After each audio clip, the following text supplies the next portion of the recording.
What up? This is Rama Screen covering movies, TV, and entertainment, and here's my review of Netflix's new documentary series, A Men, The Fight for America. Hey, before you watch my review, please subscribe to my channel, press that like button, and ring that bell so you can get notified whenever I post new videos. And if you would like to help support this channel, please do so at patreon.com/ramascreen.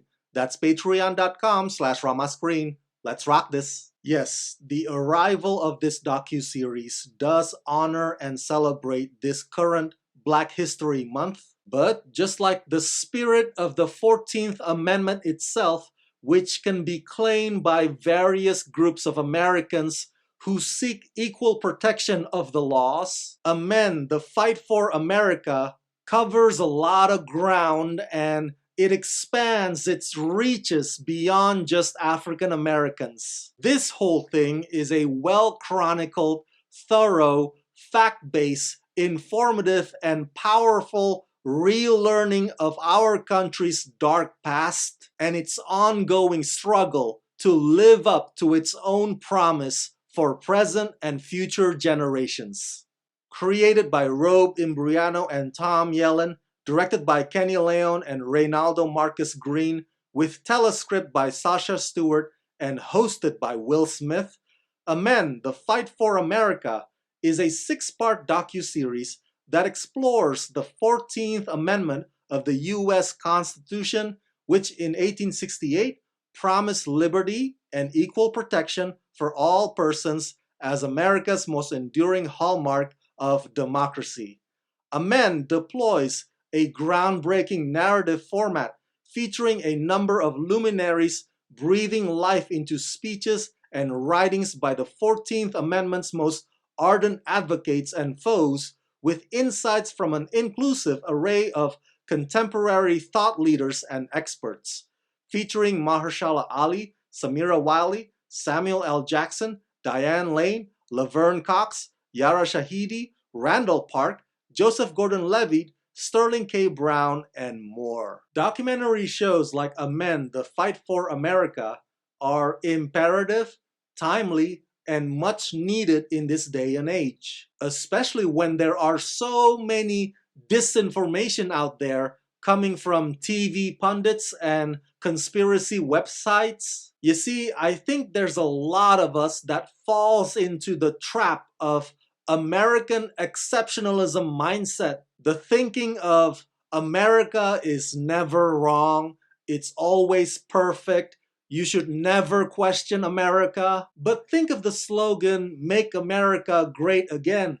Ask yourself, when and for whom was America great? Because the slogan or the notion suggests that you want to go back to the time when it was great. But it was mostly great for the majority male white, not for the minorities, definitely not for African Americans, much less so for immigrants. And you can forget about the LGBTQ community altogether. The first 3 episodes of this docu trace the violence and the brutal murders inflicted upon Black people ever since slavery, all the way through the Jim Crow era, and to the assassination of Dr. Martin Luther King Jr. And they mix it up with how those things are still relevant to this day. The presentations done here are visually engaging, innovative, and humbling. Various notable stars, mostly people of color,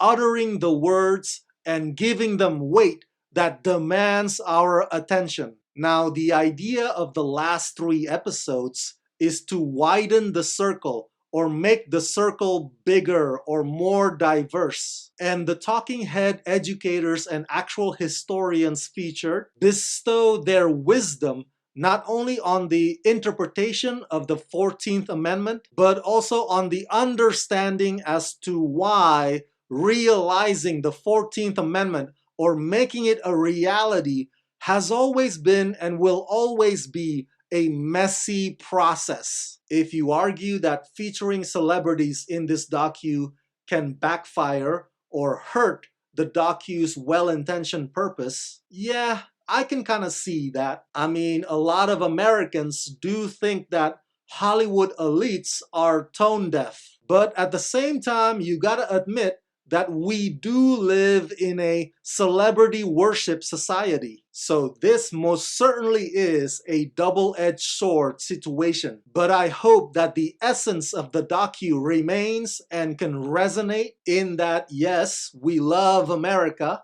and we love being Americans, but we also have to own up to this country's sins. To say that America never hurt nobody ever only gets you living in denial, and that's not gonna do you or me any good. Being reminded of our country's horrible mistakes does not mean minimizing our country's achievements. It's simply saying that we have to recognize or we have to acknowledge how far we've come as we continue to strive to form a more perfect union.